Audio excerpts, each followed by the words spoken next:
The vineyard was breathtaking. White roses climbed wooden arches, crystal glasses caught the sunlight. A string quartet played softly as guests in tailored suits and flowing dresses laughed and sipped champagne. It was the kind of wedding people posted about 4 weeks. Anne, standing near the back, awkward and alone, was the one man nobody expected to see. His suit was clean, but clearly old. The sleeves sat a little short at his wrists. His shoes were polished but worn thin at the soles. He stood with his hands folded behind his back, posture straight, eyes calm. Whispers followed him like shadows.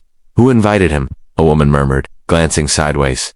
Must be someone's +1, another scoffed. Looks lost. A group of groomsmen laughed quietly near the bar. Man looks like he wandered in off the street. One said under his breath. The man heard everything. He always did.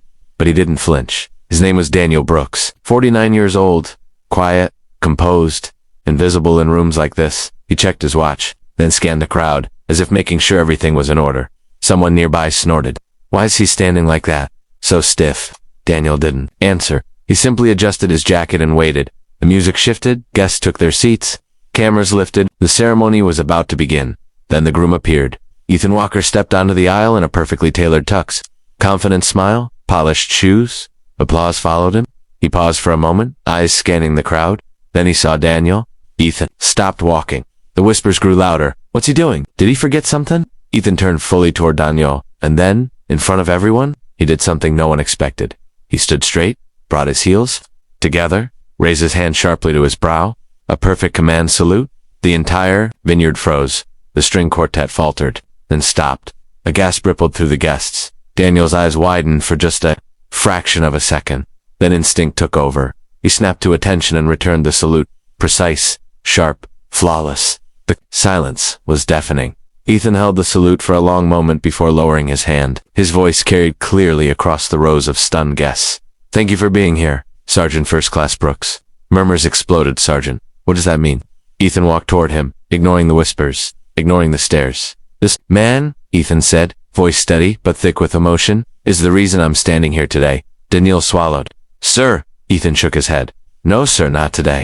He turned to the crowd. 10 years ago, Ethan said, I was a reckless kid who thought he was invincible. Afghanistan proved me wrong.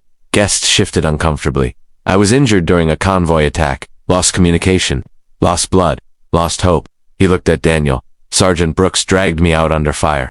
He took shrapnel meant for me. He carried me for nearly a mile when air support couldn't reach us. A woman in the front row covered her mouth. I woke up in a hospital weeks later, Ethan continued. They told me I survived because someone refused to leave me behind. Daniel stared at the ground, jaw tight. I tried to thank him back then, Ethan said, but he brushed it off. Said he was just doing his job. Ethan smiled faintly. That's who he is. The vineyard was completely silent now. That old suit? Ethan said. Bought with his disability pension. Because after that mission, he never fully walked the same again.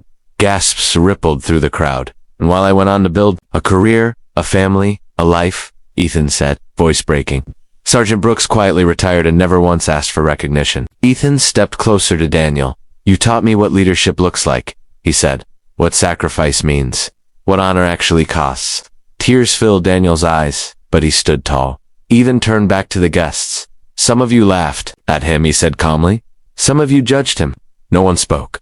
But today, Ethan said, before I become a husband, I want to acknowledge the man who taught me how to be one by example. He reached into his jacket and pulled out a small velvet box. Inside was a medal, a silver star. My family spent years working with the military to correct a mistake, Ethan said.